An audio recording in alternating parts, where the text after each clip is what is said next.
All right, today on the Lions Guide podcast, we've got Mr. Ronnell Richards. And man, this is pretty fast and furious. I reached out to Ronnell because, we haven't really talked before today, but been interacting a little bit on mostly LinkedIn. And, just the other day, I was just like, man, I pulled out my phone. I said, man, I'm going to shoot this guy a message. And I invited him on the show because, man, Ronnell is just bold. I was thinking about this podcast. I was like, man, this going to be being bold and beautiful with Ronnell Richards, on the Lions Guy, because man, I love your stuff. And that's why I wanted to get you on, just talk about your story and what you've got going on, because you're just bold, man. You're real raw. You hit it, between the eyes, man. And I love that about you, what I've seen of your stuff. So I wanted to get on, learn more about you. We're doing it live. So Ronnell, man, tell us about you. Like where you come from? Oh my God, that's story? A big beefy question. That's a big beefy question, Dale. You know what I'll start with, and thank you for the compliment, man. I really appreciate that, and certainly appreciate the invitation to hop on your platform. It means a lot to me. So you said bold, right? Just so I clarify for your audience what that means to me. I'm just super intentional about telling my truth, and I always frame it that way. I think that there's a difference, because there are folks out there that are just loud, right? And we see them on social media, we see them in popular media, because there is a certain formula or a path to becoming a celebrity in media, which is certainly not my goal. And that path is to be polarizing, to be loud, say something that either pisses people off or makes people love you. I don't intend to do any of that. What I do is share my truth. And by sharing my truth, my experience, yeah, some people are going to be turned off to that. I'm cool with that. And some people are going to really be able to relate to it. And some people are going to really want to vibe and rock with me because of that. And as long as it's my truth, I'm totally fine with that, man. I'm totally fine with that. And it's really been something that's been critical, not just in my journey in building brands, on social media and beyond, but in building business, man. This goes back to when I first started as a professional salesperson at 18 years old, right? It's always been about being true to myself, and being honest and sincere, man. It's kind of what it rolls down to. I know that sounds kind of cliche to folks, but man, it's a lost art. It really is, just because I think that where we live in this world where we're inundated with imagery, and this imagery just creeps in everywhere. And so that we think that we have to do certain things or act a certain way or, feel a certain way in order to be successful. But the reality is that in business success and professional success, the only path to long-term success is to follow your truth, be true to who you are, and be you, man. Like, there's what is there, Dale? Like 8 billion people on the planet? It's like 8 billion. 8 billion people don't have to love you. They don't have to even dig you. You just got to put yourself out there for your folks, so your folks can connect, because you're the key to long-term success in business and in personal relationships is great alignment, man. If you're a dork, great. Put it out there. Find other dorks. I'm a bit of a dork. It's all good. Look, there's joy in congruence, right? If you want to find joy in life, if you're not congruent, you're not going to find it, because you're always putting on this show, and you're always trying to act out this persona that you think people think you are, right? Or whatever that saying is. I don't have that one ground in, but I act as you think I should act, or I am what you think I am, or whatever. You're right, man. It's a plague today in my eyes. I think it's a plague. Like, everyone's playing up to be something that they're not. And they're just, the people that do that are just miserable, and they're just trying to keep up with, it's the cliche everyone says, right? You get online, you see everyone's highlight reel. And then you start reflecting on yourself, going, well, why don't I have that? Or why don't I have the beautiful girl or the nice car or money? Or so it must be something wrong with me. But when you live life long enough and you really check your ego and learn and meet other people, you realize everybody's got their stuff, man. Everyone's come through something or dealing with something or whatever, but a lot of people are just scared to death to talk about that or be real about it. And it's to the detriment of the people that just don't realize that. And, we're all going through the same struggle with that is life. Period. Hard stop. Like, don't think that people aren't going through their stuff, man. I mean, you ever have those friends, right, where you think they got it great, and all of a sudden, you have John call you and go, yeah, man, me and Sally are getting a divorce. You're like, what, man? I just saw you this weekend. You had pictures with the family at the beach. You're like, what do you mean? What are you talking about? And you're like, but that's it. That you've been watching the show, but you didn't see the behind the scenes, right? Is there any time that you weren't this way? Like, is this that were you out of the Absolutely. womb, honest and just putting it all out there? And so absolutely, part of that has been my own personal and professional growth. When you're in the path to trying to achieve your business success, and hey, Dale, you asked for me to be real, so I'm going to be very real. My path, all of our paths are different, and like I told you, I really speak my truth. I built a couple of companies that were pretty successful in the telecom and technology world, and in those worlds, there aren't a lot of guys that look like me that run companies. And and there were a lot of obstacles that I had to overcome. And so there's a lot of stereotypes. So part of making it in that world, I created an armor, man. I created an armor, I created an image, and that's who I was. And you weren't going to see any vulnerability, because that vulnerability was not an asset at that point in time in my career, right? When you're stepping in rooms and people already have certain preconceptions about you, and that's going to happen with anyone, regardless of their background. If you are making your way in a world that is unfamiliar with you or people like you. And so for many, many years, Dale, I controlled perception every part of it, right? Because I knew that people that they're going to perceive, they're going to already jump to conclusions. So I'm going to make sure whatever conclusion they jump to is the conclusion I want them to jump to. And I needed to do that because in order to lead an organization and be able to help, provide for all the people that depended on me, I needed to be that guy at that point in time in my career. And so there was a whole lot less vulnerability. There's a whole lot less sharing because that's what I had to do. As I started to grow a couple of my other companies and interest a few years back here, namely the consulting firm and the business and bourbon brand, part of what really made me lean into those companies and kind of the passion and desire behind creating those companies was my previous experience in corporate and what I was seeing in popular media, right? Like, take you back a little bit. 2017, I closed a company that was very near and dear to me, right? I built it from nothing. It wasn't the end was not fun.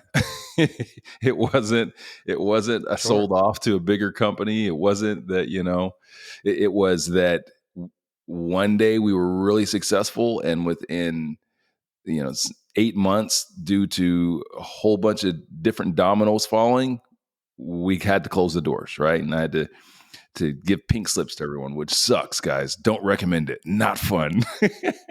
Anyway, at that point, tough day at the office. I mean, yeah, but woo, and that's another story we can talk about at some other time. Yeah, let's do it.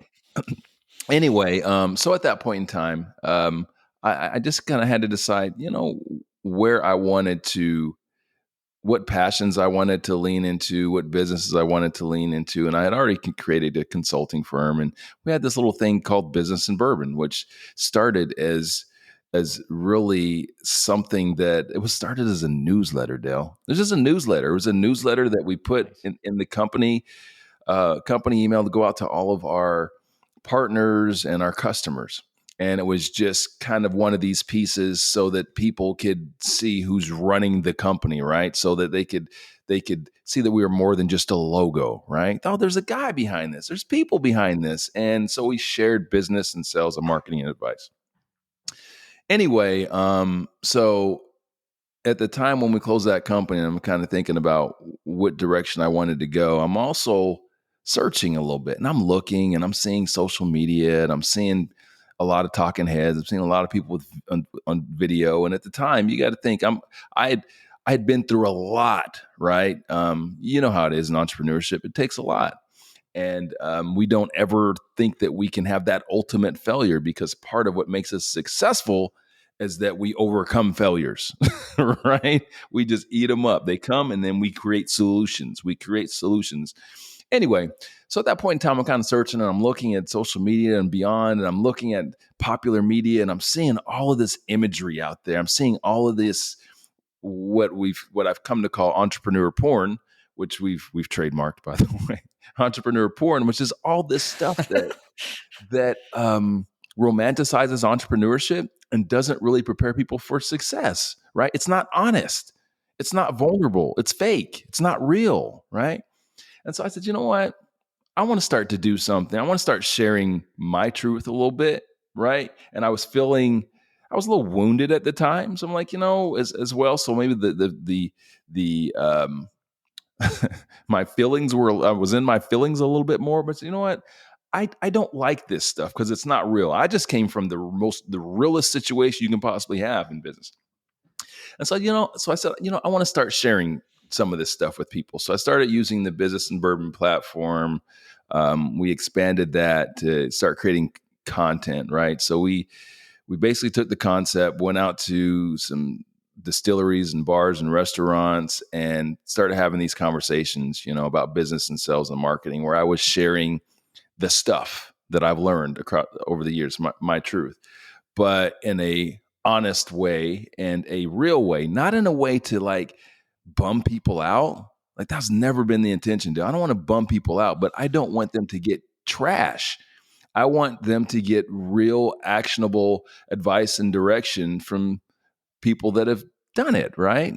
And at that point, that voice was mine. And then as we started to expand the platform, we started bringing people on, great people with wisdom and experience and scars, and people like you, Dale, coming onto the platform to share their truths in ways to, again, empower people and to give them actionable direction, right? Not just as a cheerleading rah, it's going to be awesome. Everyone should be an entrepreneur. Go do it. It's going to be great. No, this is the stuff you're going to have to deal with. Hey, I'm a huge fan of it. I'm a evangelist for entrepreneurship, but this is kind of what you need to prepare for, right? This is what I've gone through. This is what this person has gone through. So what I found through that process is that my starting to share a little bit of that vulnerability taught me something that, to that point in 16, 17 years in business, I knew, but I didn't really know. Like, I had created some pretty strong relationships over the years that were, based on a little bit of vulnerability, a little bit, but most of my business relationships were based upon dollars and cents. Bottom line, Dale, dollars and cents, which is, hey, I make you money. Right. And you like me until I don't make you money anymore. And guys, that's a harsh reality of like the corporate world, right? But well, look, man, I'm gonna chime in there, because I think like a lot of in the Marine Corps, primary, secondary leadership objective, mission accomplishment, secondary leadership, troop welfare. And this is where this applies here, right? Someone told me at ground zero, you're not in business to make friends, you're in business to make money. And that's those two primary secondaries right there. Business, if there's no money, there is no business, right? So True. You got to have, you can make all the friends in the world, you can network, and everyone can love you. But if you're not bringing value and therefore you're not getting profits, count it out. So back to you. Sorry. I wanted to throw that in there because it's everywhere, right? Like when you're in business, point. It's, But here's what you learn through through failure, right? Business failure. So that's what opened up all the doors to me in growing my businesses. And I knew that early on, very quickly. Listen, they might not even dig me. They don't have to dig me. If I make them money, we'll do business. They'll They'll dig dig me. that. Right. Yeah.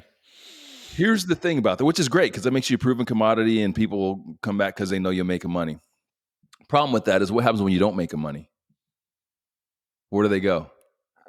Bye-bye.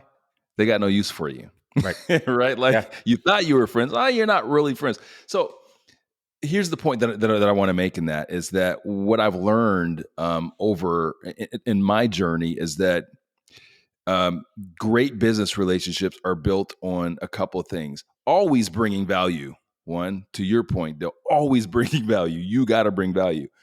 But secondly, having high alignment in other areas, right, man? Having high alignment, a little bit of vulnerability goes a long way in building relationships that are going to endure the test of time, right? So like, business up and down, man. You're gonna have great years, you're gonna have shitty years.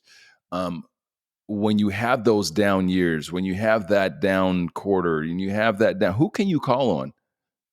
Who's gonna come? Who's gonna vouch for you? Who's gonna come up to bat for you? That's the difference, right? Now, what I've learned in my journey is that my sharing openly of some of these things that I've learned and my truths over the years and my experience in business has brought me these fantastic connections, fantastic relationships that we've been able to do business and build business off of, right? Now, again, back to your original point, and guys, don't misunderstand me. You always need to bring value. People's not. I did this post. I think it was. I don't know when it was. Dale, I've done thousands of posts, but it was probably like a year ago, and it was like, listen, just because you have beers with me doesn't mean I'm going to do business with you, right? Right. Like Right. being cool with somebody and being a friend doesn't mean that we're going to do business. It starts with being value. You Sure. must bring something to the table. Now, once you bring something to the table, and then you can align on something deeper, and that's one of the reasons why I share. You talk about my boldness and the truth that I share. The reasons why I share that, Dale, is because we're in a global economy, man. So when I share my truth, guess what? I learn my truth isn't just my truth. It's your truth too, Dale. There's a whole lot of other people out there that understand and can vibe with that as well. And it helps me to uncover my people. Back to my previous point, I don't need 8 billion people to like me. I don't need 8 billion people to do business with me. I need the right people to do business with me. And the right people are the people that I have high alignment. When I'm coaching and consulting entrepreneurs, which is what we do through the consulting firm, is help entrepreneurs learn how to sell their stuff and build sales teams and stuff like that. I always talk about having extremely, high alignment with the people that you sell to and the people that you serve.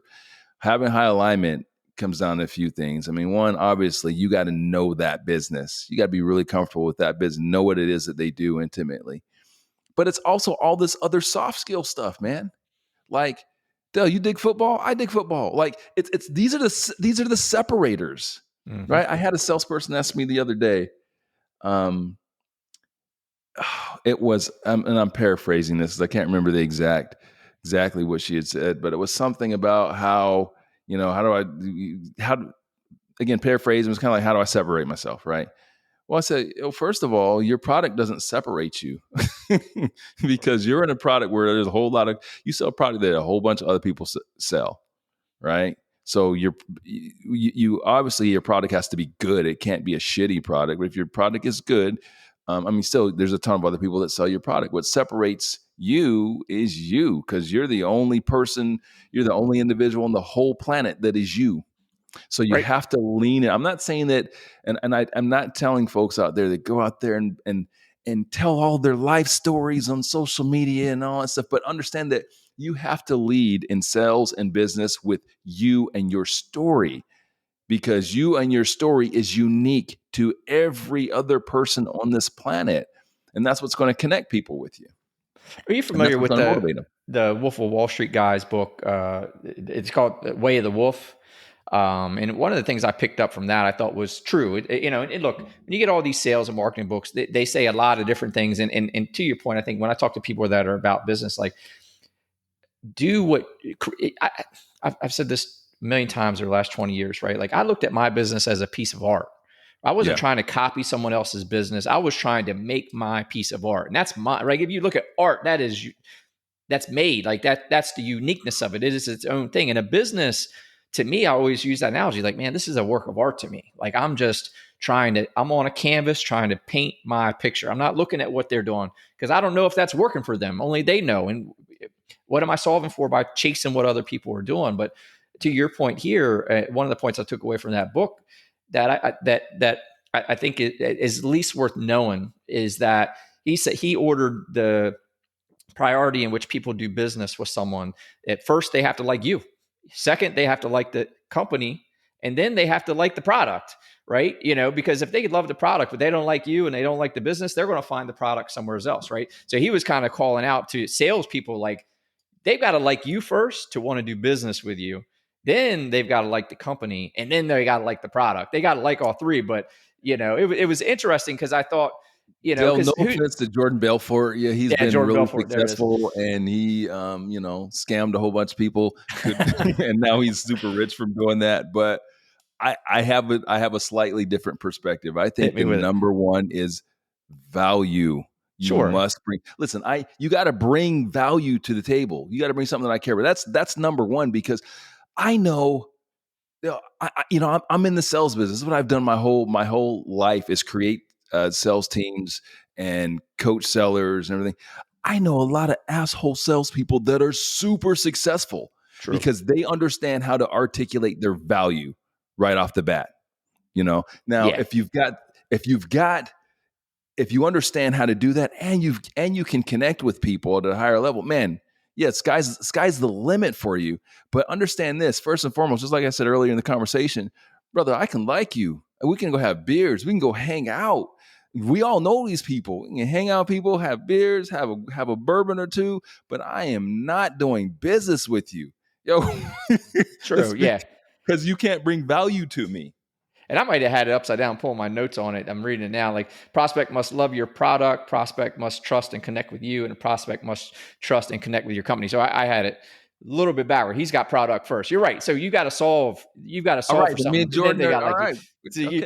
So I digress. I fixed that for him. But yeah, so that's what I do, man. That's why I have all these books and just all this stuff I get out of it. And like I said, it's been probably a year since I picked that up. But yeah, prospect must love your product. Prospect must trust and connect with you, and a prospect must trust and connect with your company. And you hit on something big, which is trust, right? Like, can I say one more thing though, Dale? Yeah. I want to interject really quick before we move off of that. And I'm sorry, Jordan. Yes, you've been successful and super rich and all that sort of stuff. But this is what I talk to salespeople about. And this is what I coach salespeople about. Your product doesn't matter. Your service doesn't matter. Listen, I've built successful sales teams for selling things like broadband, internet, B2B, broadband telephone service, shit that's not sexy, Dale. It's not sexy, right? But what I've trained sellers to do and how they're successful in that is it starts with discovery and understanding you, Dale, your business. What the hell do you care about? Sure. What matters to you? My product doesn't matter at all. What do you care about in your business? What is giving you issues? What's giving you concern? Whatever. And you know what I do? Once I understand what you really care about, I craft my product, my service in a way, I deliver it to you in a way to where I am providing a solution for the shit that you really care about. Right. That you really care about, right? And just the easiest sort of way to put it, I don't know, maybe you're concerned about, payroll expenses or something, right? You're like every entrepreneur, payroll expense. I'm selling broadband. I'm selling telecom. How can I affect your telecom? Your payroll expense, where most people are going to come in there and salespeople are going to come into that situation. They're going to be like, well, my telecom's awesome. Our software is the very best and it's cheaper than the other guys. And that's how they're selling. Well, your product may be better than the other guy, and it may be cheaper than the other guy, but does it really address something that I really care about? No, because what I really care about is payroll. Well, you know what? You can frame it in a way to where your solution, when you're presenting your solution, you're talking about what they really care about. So, I understand it, man, that your concern is payroll. So here's how my solution could assist in helping to drive down that payroll. Or when you might not need an additional headcount, because we're going to put an automated system in there that's going to allow you to handle some calls and everything. You're going to have to stuff. You follow where I'm going, Dale? That's where I respectfully disagree with folks like Belfort and any sales guru that it's about your product. It ain't about your product. It's about their pain. It's about what they actually care about. And we craft, whether I'm selling ice cream, that same thing I just told you, Dale, I can do that exact same thing, whether I'm selling them ice cream, telecom, or t-shirts. Well, look, I'm going to tell you what I used to train my salespeople was exactly that. So we're on a page, because as you kind of go through this, it takes me back, is I would go to a sales meeting, and I grew my company organically, just had a reputation, network, meet people. And you have these conversations and they find out, in my case, hey, you're an IT guy, everyone's got an IT problem, right? So when you meet someone new, you meet a new IT guy, you go, man, my ex is doing Y, and you have a conversation. It's like you run to the doctor in a supermarket, you see him like, man, my doc, my neck, But anyways, I would tell the salespeople, we'd get these first time appointments. And my thing was like, my first question, once we got there, we do a little introduction. I turn it over to them. Why am I here? What made you want to have this appointment? And I would let them have the hour. Yeah. My only goal at the end of that first meeting, and this is just what worked for me, was by the end of that meeting, I wanted the next appointment. Because what I was going to do is all that 2 pages worth of notes I took while they were spilling their guts for the last hour.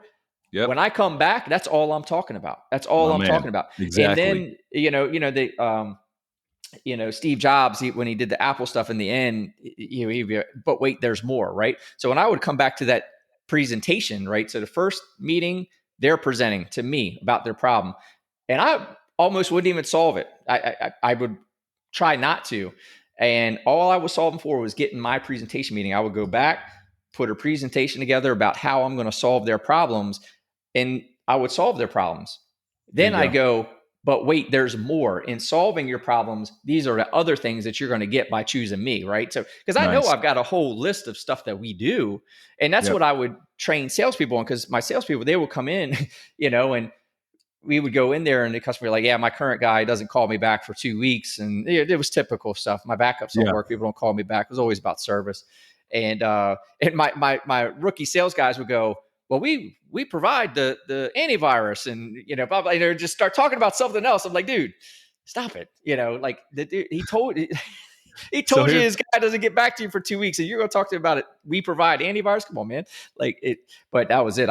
You're right. I would stick to what their was are, and I wouldn't talk about anything else until the end, until I convinced them I could solve those problems. All the rest was bonus, right? Oh, by the way, we're gonna answer the phone real time, and if we got to be on site, we're going to be on site no later than 1 business day, right? To the guy that his guy doesn't call him back. And then, and by signing with us and having that level of service, we include the antivirus. I'm sure you got antivirus, but it's a part of our package. Just, I know that hasn't come up, but I want to let you know what I mean? Like, just focus on the problem and solve them.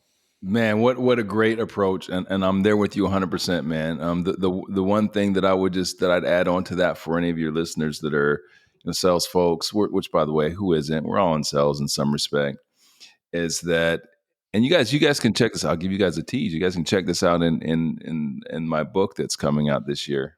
We've got a book coming out, so go to website, whatever, sign up. You'll know for when that comes out. Anyway, you got to tamp down that monster inside of you, because when that person gives you that buying signal or that pain, right? Like they say, well, yeah, to your point, Dale, my IT guy, he just doesn't call me back. Your first instinct is to go like, oh yeah, well, we call back in 24 hours. Wait, stop it. Do not do that. You just keep asking more questions, and you say, what else? What else? And you lean into those pains.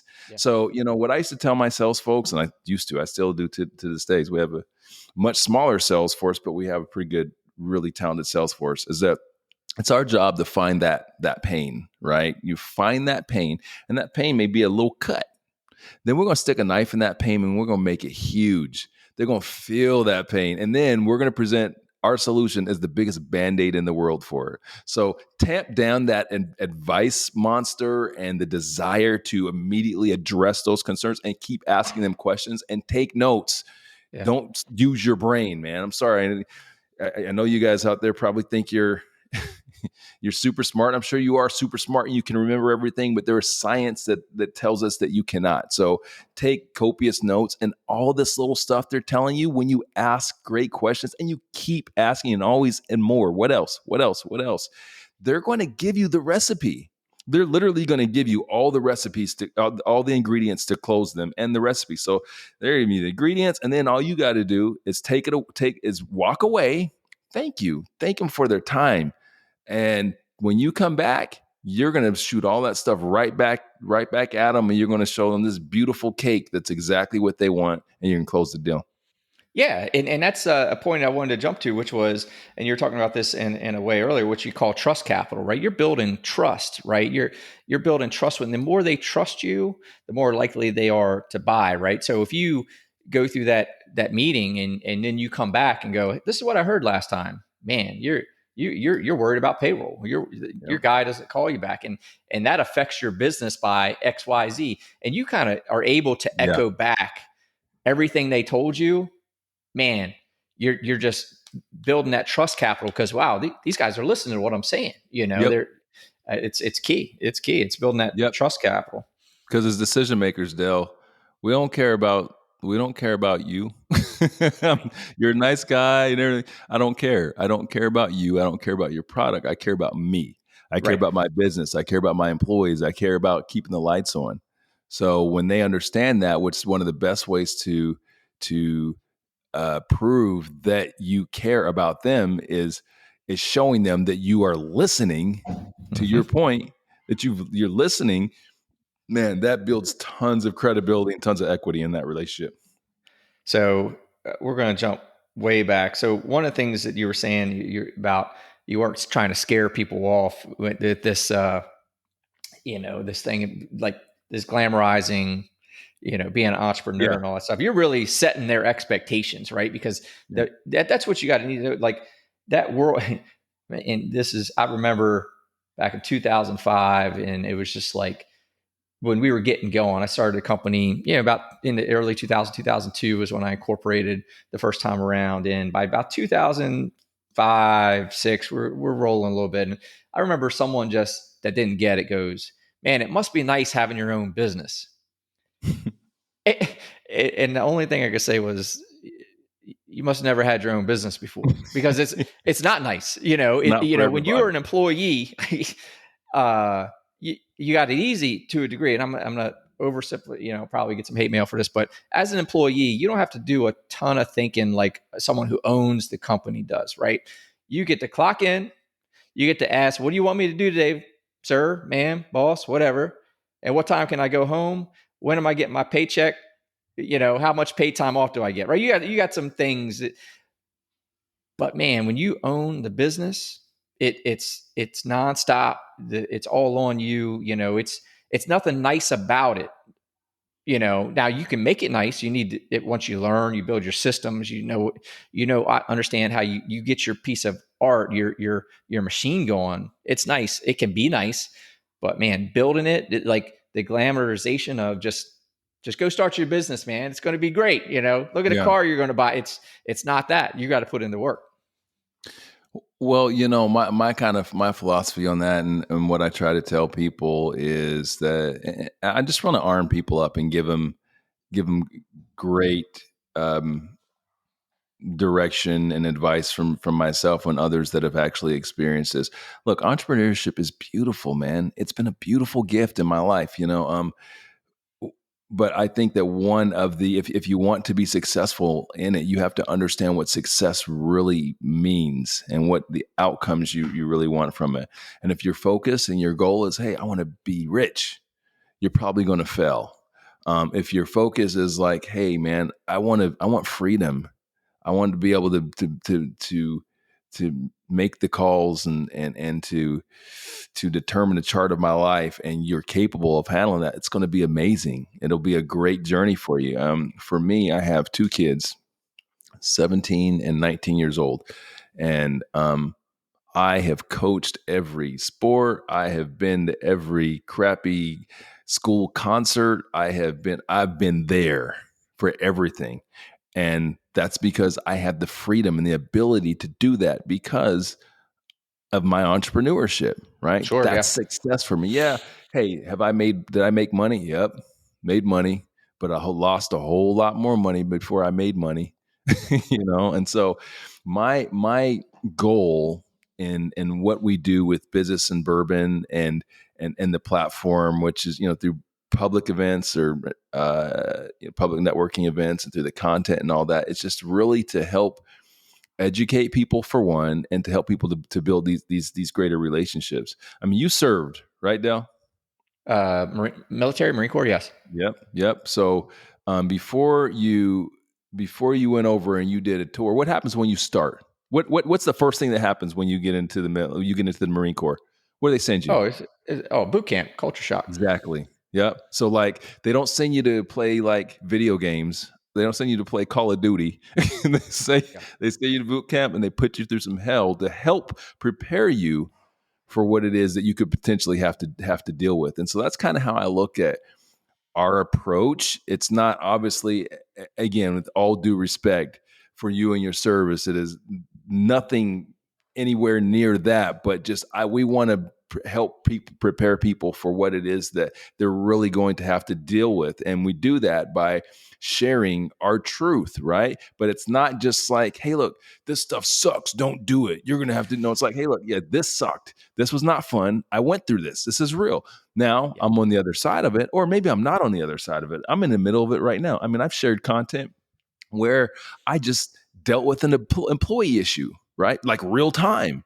And hey, look, real time, this is just what happened and it sucked. Here's how I handled it, right? So I want people to understand and see, like, this is what the real life is. It's not the stuff you see on whatever reality network or reality show. This is what the real stuff is. But if you're committed to it, if you have what it takes to be successful on this side, which is, you got to be built a little bit different, here's how you handle it. And that's another thing I want to make clear. Like, there's no shame in not being an entrepreneur. That's another thing with this entrepreneur porn and this romanticizing of it, is it's like people think either you're an entrepreneur or you're not successful. Guess what? The vast majority of entrepreneurs fail, bro. Like, there's no shame in taking a check. And some of the most successful people that I know, a lot of the most successful people that I know have never been in full-time entrepreneurship.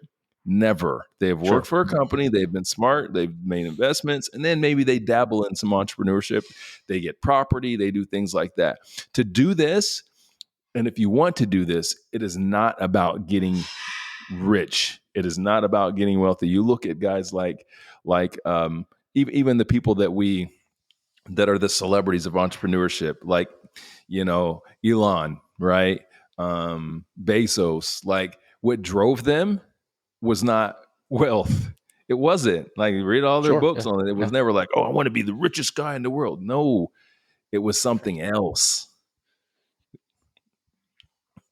Yeah. Look, if you could solve problems, right? If you can go solve a problem and get paid to solve problems, right? You find a problem and you know how to solve it. That's entrepreneur, and you got to enjoy solving that problem, right? And now you've got it all. Like, if there's a problem and you enjoy fixing it, man, and you can get a business, man, that's the joy of entrepreneurship, when you really just doing something that you love doing and people are paying you to do it, man. It's, I mean, that's where I got started. For me, was I had all this experience from the Marine. That's what I did in the Marine Corps. I managed a network of 7,500 users. And then it was like my wife's company that she was working for, where I was stationed. The guy was like, man, my BlackBerry, it just back dating myself now. So he's like, man, my BlackBerry, it's got one calendar and the emails here don't match what's on my desk and all that stuff. And I'm like, man, what, man, and, classic Marine thing. I'm like, man, hey, buy some beers. I'm going to come over on Saturday. I'll fix all that stuff. And it was easy. but in serving him, man, he was so grateful and gave me money for the first time. And I was like, man, I like that. I like that feeling. Like I was serving him. I was solving a problem. I was capable of solving that problem. And he just gave me a few extra $100 I didn't have. And I'm like, wow. And that's really what got me to start my business. It wasn't about, the money came from doing something that I enjoyed, solving someone else's problem. And that's a business. If you can do that, there's a great book, The E-Myth, I always recommend to people that are going, I think I can, it's called The E-Myth by Michael Gerber, because it does kind of at least paint that perspective. Like, hey, it tells a great story. I think about a baker or something, but it was something to the effect of like, if you're a baker for someone and you go, I could do this, I'm going to open my own bakery. Well, the minute you open your own bakery, you used to be a baker. Now you're a business owner. Now you may bake, but you're a business owner now. Now you need to be not a good baker, but a good business owner, who bakes, if that makes sense. Yeah. Oh, absolutely does. Absolutely does, man. It's a whole different ball game. But yeah, so I'm an evangelist for entrepreneurship. I believe it's a beautiful thing. It's really empowering, but you really have to kind of understand what potentially you'll never fully understand until you actually get into it and experience it. But go on with your eyes a little more wide open, and then also understand that there's not just one type of entrepreneurship, man. You can be an entrepreneur and not be all in. Like I know folks that have corporate jobs and they have some businesses that they're involved with in the site. That's okay. You can do that too. So there's not just one path. What are, jumping into the clients that you're working with, what habits make a good salesperson, right? And I'm going to level this up holistically because you said it earlier. Easy for me. But I even want to go back to it, right? Like everybody's in sales. Like you're selling yourself in that next job interview, right? You're selling yourself for that promotion, or you're selling a product. You're selling an idea. You're selling influence to your kids, right? We're all in sales, whether we want to admit it or not. We're always what habits make good salespeople? What are they? What are the successful salespeople doing? Simple. It's not complicated. Consistency and honesty. I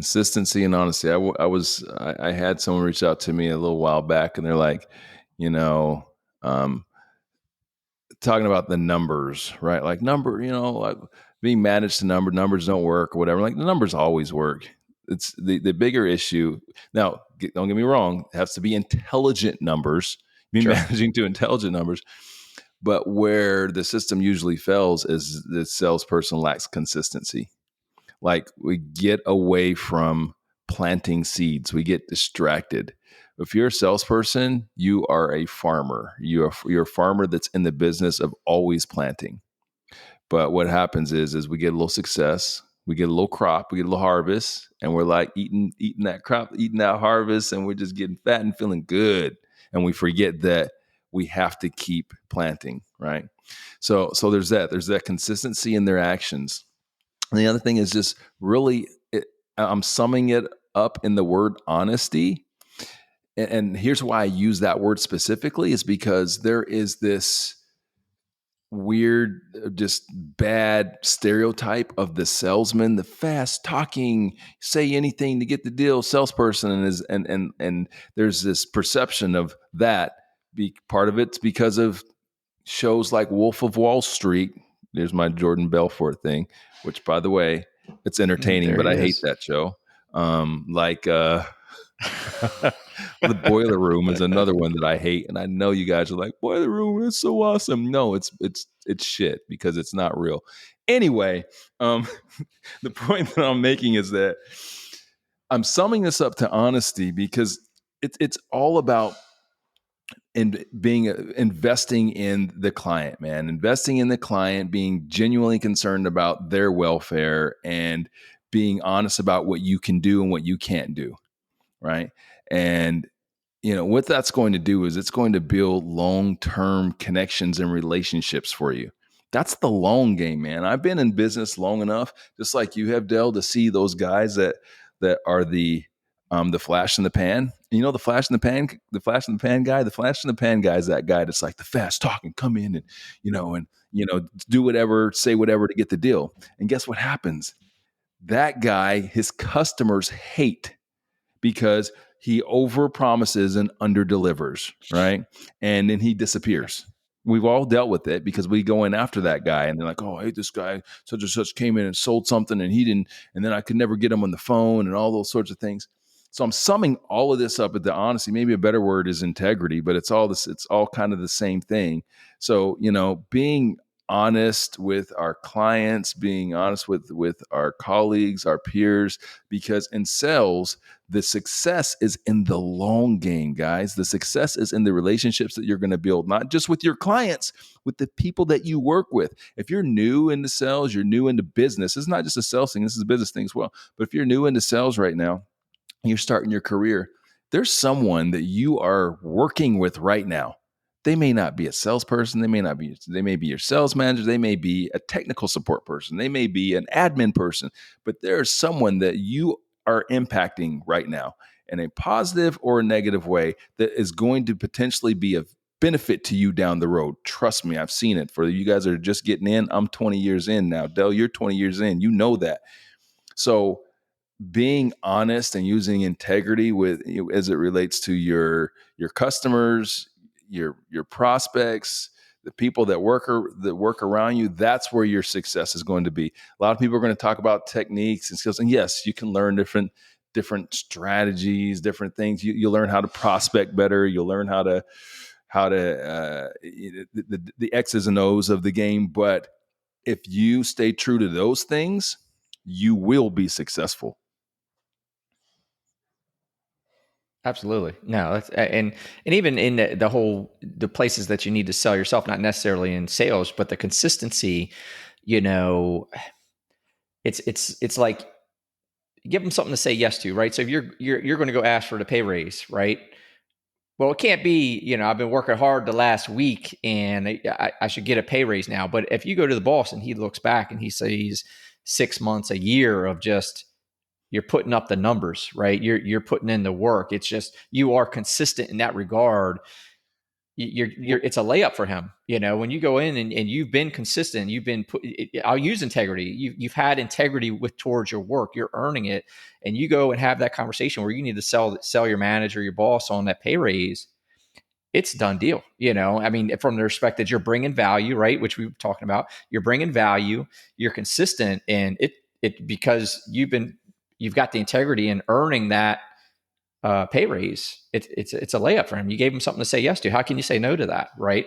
It's so I mean, like sales is everywhere in that regard, and those are key. Well, and Del, see the consistency piece. What you're doing and whatever you're doing, whether it's sales, now it directly relates to sales in terms of your activity. You got to be consistent in your activities, period.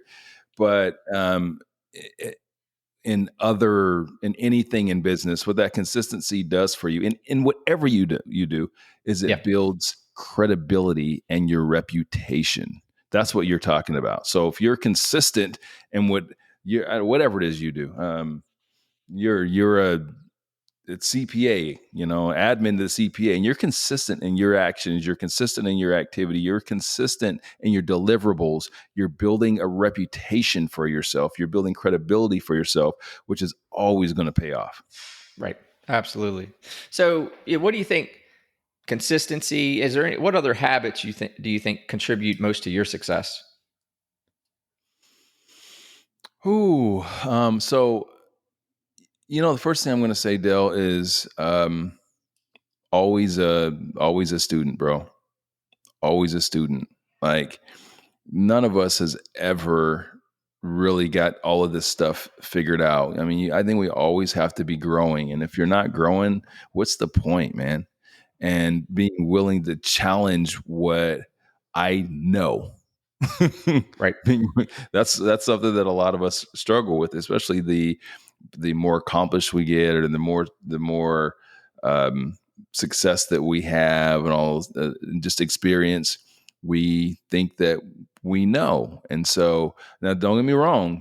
we do know better than most and those that have not experienced it. However, I think we have to always be willing to challenge what we know, because if we don't, we're going to miss some opportunities for growth, and then you're going to become a dinosaur. So those are a couple of things for me, man. And yeah, I don't ever want to stop learning. I'm always on a It's that ego, path for learning.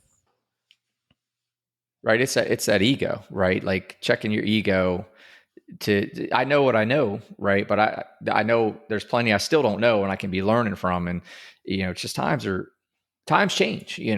What worked for you 5 years ago might not work today. I mean, look, It you look at won't, more technology likely. alone, right?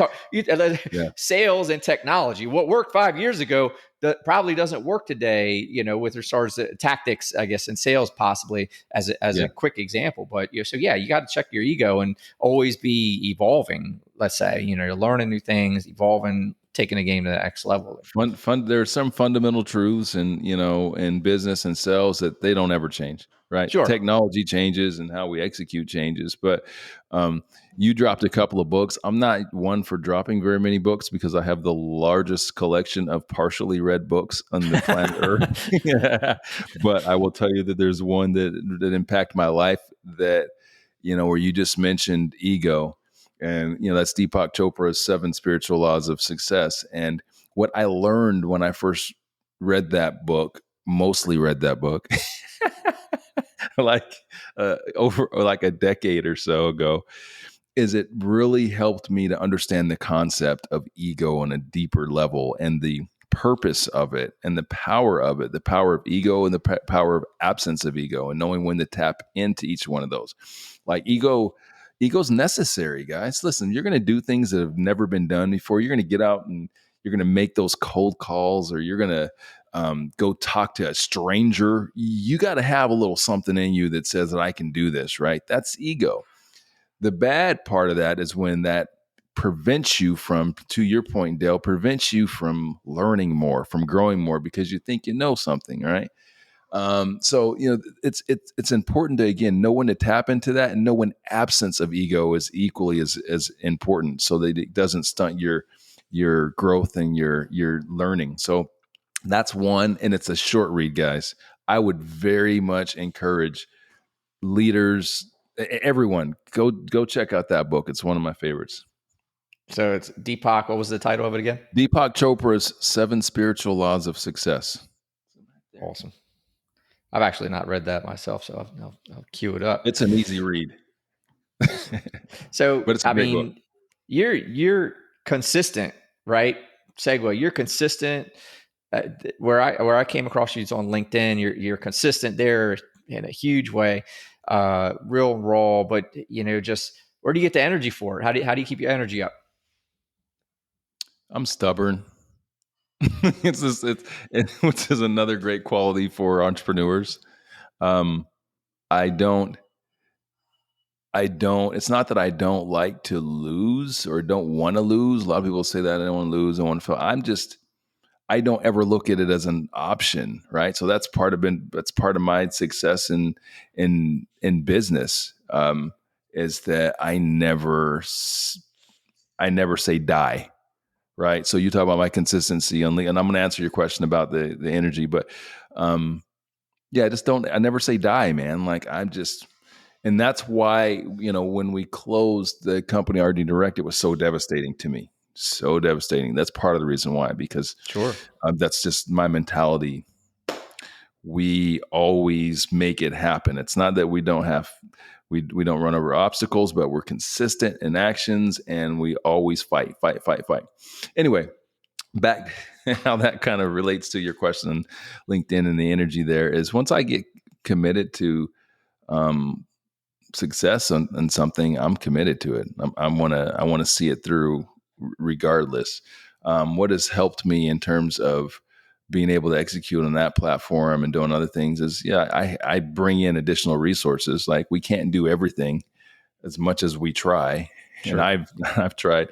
I've got 3 companies that I run, right, on a daily basis, and I've got great people that that work for me, some that have worked for me for a very, very long time, and other companies and everything. And so that helped me with some of the execution. One of the things I have not done with, like, LinkedIn is a priority to me. And my connection on LinkedIn is a priority to me. No one else manages my LinkedIn. Because I believe in building. This is one of my core beliefs, man. And you've probably heard this from me at some point. Is building advocates. I'm that's core to my being. It's core to my brand. It's core to my business. Building advocates, and you don't build advocates without investing in people. And so, as it relates to LinkedIn, I manage it. I talk to people. It's all me, man. So if I have to find the time, have to find the energy for that, because it matters, because people matter, individuals matter. And it's not some bullshit cliche to me. I understand that movements are built one person at a time. And make no mistake, what we're doing with Business and Bourbon is major, and it is a movement. And until I physically cannot connect with everyone and talk to everyone the way that I want to, I don't know when that point will be. However I communicate, or however we talk, it will always be authentic. In fact, I'll give you an example. There are some times in the past where I've had my assistant do some work for me, right? Because we're promoting an event, and so I'm like, hey, look, I need to get this messaging out to a lot of our connects that are in Atlanta or in Orlando or whatever. So reach out to them from my account. And you know what I always do, Dale? I'm always very clear. They know that it's Jen. It's not me, right? Like, it's never going to be like, hey, Phantom, someone else. No, it's like, hey, look, this is Jen. Just want to let you know this is going on, because it's important to me that we always maintain that authenticity and as high of a level of connection that I can. Right. Absolutely. That authentic. Yeah, I'm not even going to be able to get the word out. It's only Wednesday. It's being authentic. So it matters. So, you can see it real quick. I mean, it just like you can see when someone's not being congruent with who they really are. You can kind of see that there's something's not right here. You just feel it. Maybe not at first. They'll maybe not at first. Well, if you don't know them, yeah, for sure. If you don't know them, but as you get to know them, I don't know, man. We've just got this instinct where you kind of just feel things aren't right, whether it's their tonality or their body language or whatever. Yeah. We got to have those three things to communicate effectively. And if you're not being honest, it's hard to keep your tonality and your body language in alignment with the words coming out of your mouth. Maybe that's it. So, unless you're a sociopath, they're pretty good at it. Unless you're that, right? Unless you're that. So what's a major challenge that you've had to overcome? That coming through all this, you've had a long, you've had an accomplished 40 some years. You've had some challenges along the way. What's something that's a major challenge you had to get through to get to where you're at today? So that was a much more difficult question for me years ago, because of how I'm wired and how a lot of us, entrepreneurs, high achievers, however you want to call it, are wired. So my wiring doesn't hold on to shit, Del. That's how I'm trained. Like, okay, something happened. It's painful. It hurt. I created a solution. I moved on. I forgot about it. Like, that's how I've been wired. And that's how I operated for a long time. And I still do, because it's just kind of who I am, until, I'm becoming more open about, 2017 as of late, but it's still very difficult to talk about. But that was the closing of my company, RD Direct. You made mention of how it's an art, right? And creating a business is an art, and running a business is an art. It absolutely is. What you didn't say is that there's a lot more of a correlation to having a child, right? Mm-hmm. Mm-hmm. At the point to where we closed that particular company in 2017, I started that company in 2004-ish. And, my daughter was born in 2003. My son was born in 2001. That company was born in 2004. So it's a part of you.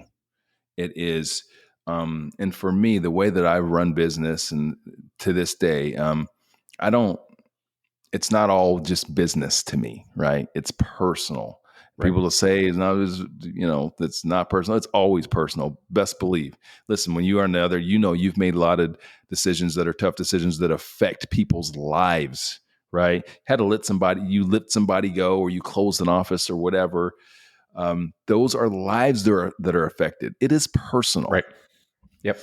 So when you've grown something, like your story, like my story, like so many others, success stories where it was like, from your house, and then you got multiple, next thing you've got, not next thing it's not overnight, trust me. You got multiple offices, and you got, dozens or hundreds of employees, and you built that, and then you've never really failed, right? We have these obstacles, we have these areas where we get punched in the gut, but we absorb it and we figure out solutions. When you come to a point in something like that is so intimate, it's so much a part of you, and there is an end to it. It is a mourning, and it is like losing. Guys, understand when I say this. This is not hyperbole or exaggeration. It is like a death. It just is, and you mourn it like that. And I did, and I have for a long time now. Because of how I'm wired, I didn't stop, because that's just not what I do.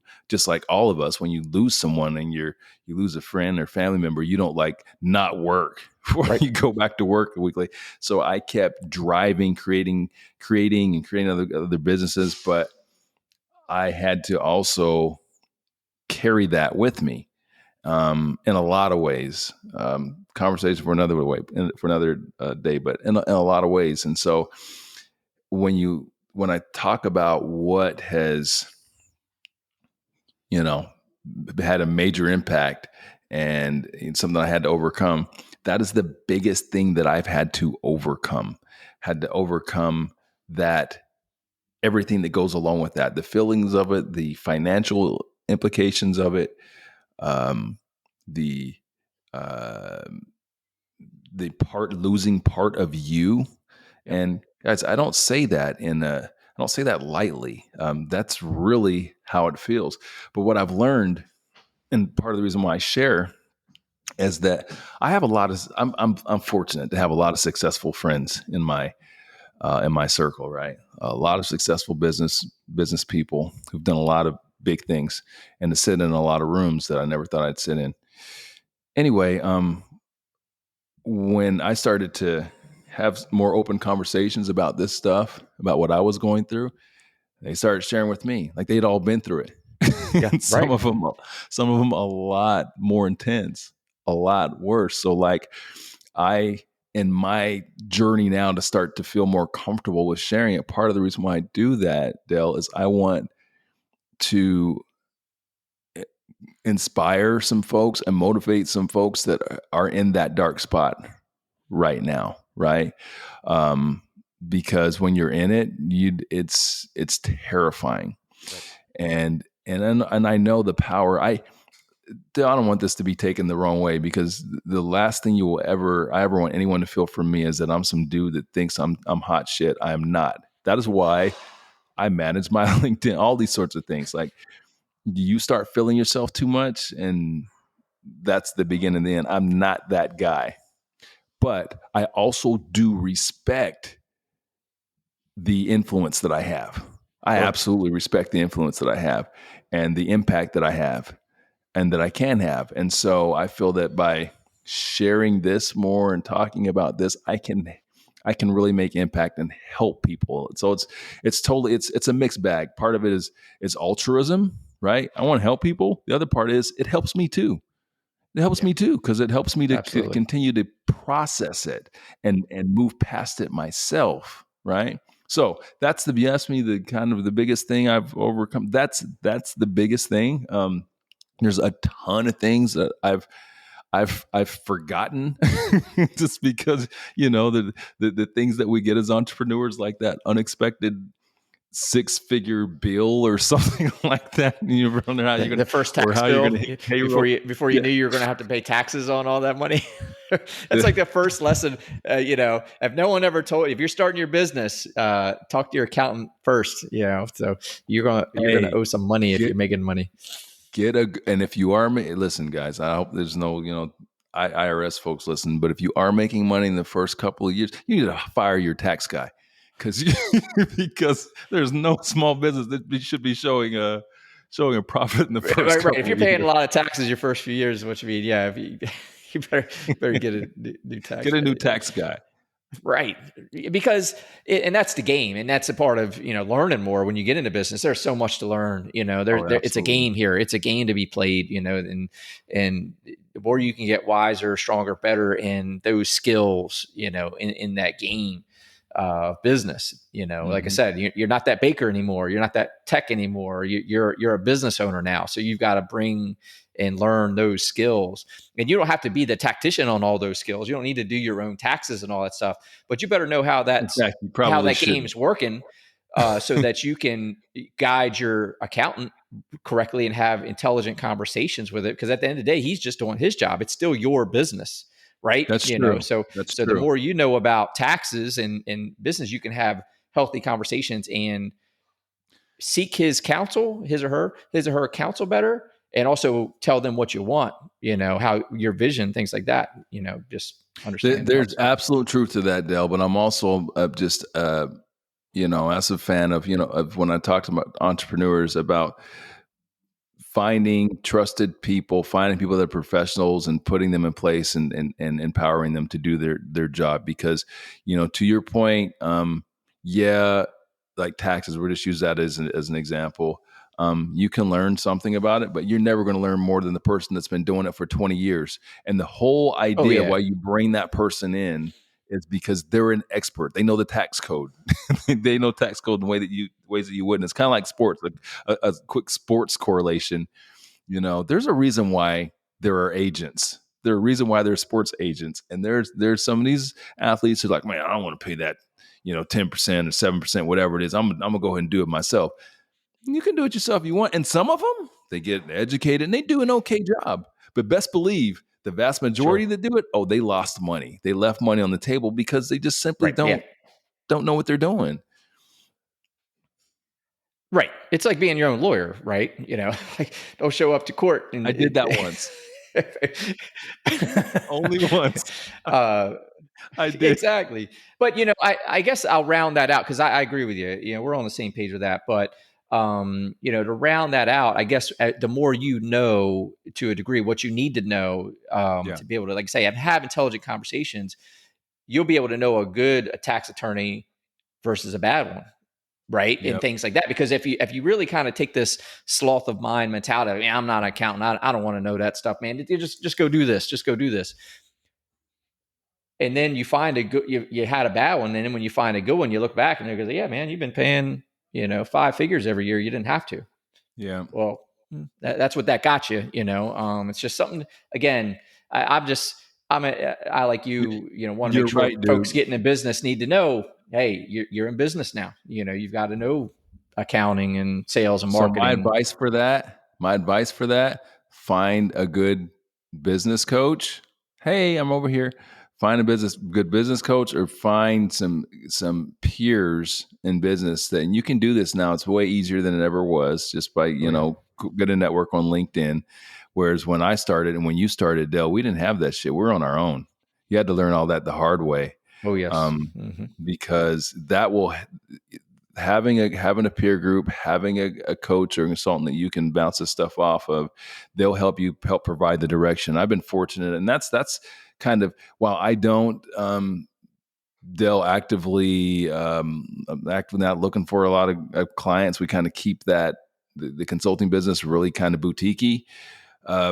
That's where my joy is, man. I love helping those entrepreneurs make that transition, man, helping them to learn this stuff, the nuance, because that's where the success is. They don't teach you this in business school. your success is going to be in the nuance and understanding all of these little things that, well, we paid the bills for. So my advice to folks that are either, at a stage in their business where they're looking to scale it up, or they're just starting business, go get a coach, man. Pay the money. Look, the money that you pay for an hour of somebody's time, like mine or Dale's, is going to reap benefits beyond belief. Trust me, because what it cost you to learn those lessons, we know, because we paid the bill. It's a lot. Pay it now, or you're going to pay it later, right? Like, pay it now, or you're going to pay it later, right? Do it on your terms, right? Yeah. Do it on your terms. Get a coach. Get in it. Yes, absolutely. And you're right. I didn't have. That's part of why I'm doing this today, is because I never had that. And it's if I knew what I knew now it's like, but yeah, I enjoy, again, back to service. I enjoy helping people, with that, and seeing them grow and helping them not make the mistakes. Sometimes they need to make some mistakes, but to grow. But at the same time, if they're open to learning, how to from our mistakes, that, man, I love doing it. So Ronnell, man, we're running up on time. I've got a lot more I want to take up with you. So we're gonna get back on here another day. But before we hop off, how can people connect with you? Man, the best way to connect with me, man, is join the community, man. Go to businessandbourbon.live, businessandbourbon.live, become a member. We are about to roll out our national tour. So we're going to be going out doing some really fun events for entrepreneurs and business professionals. And these events are really designed to help build great relationships, man. So we're going to do some whiskey tasting and food pairings, and bring some really smart people onto our fireside chat panel, and serve the audience, man. Just in true business and bourbon style, it's always about sharing wisdom, sharing some really prescriptive advice, so that when you walk out of one of our events, you feel like, hey, I got something out of this that I can apply in my business. And we don't just talk at people. Like, the audience is part of it. It's totally collaborative. We want everyone, and then we end with with networking, so you can meet some other really cool people. So go to the businessbourbon.live, that website. In addition to that, we're doing a ton of private events right now, for private corporate events, whiskey tasting experiences, old-fashioned cocktail experiences. These are all designed to help build deeper relationships with either your customers or with your internal staff. We're using these in some really fun ways to really do some great, again, building of relationships. Lastly, RonnellRichards.com, RonnellRichards.com. And you can always find me on LinkedIn. Or just Google. If all that fails, just Google. It's Ronnell just R. Google. Yeah, man, I appreciate it. Yeah, definitely, check Ronnell out, because, he just brings the heat, man. And he brings that real, raw, bold and beautiful perspective that you need to hear. You need to hear. That's what I came to love about your content, man. So I appreciate it. I appreciate what you're doing, man. It's what we need to hear. So keep putting it out there. So I hope to have you again, man. It's been a pleasure, and I'm looking forward to next time. Pleasure is truly mine. Again, thank you so much for allowing me the time to run my mouth on your platform, man. Yeah, man. I love it. Good stuff. Thank you. See you, brother. All right. Out.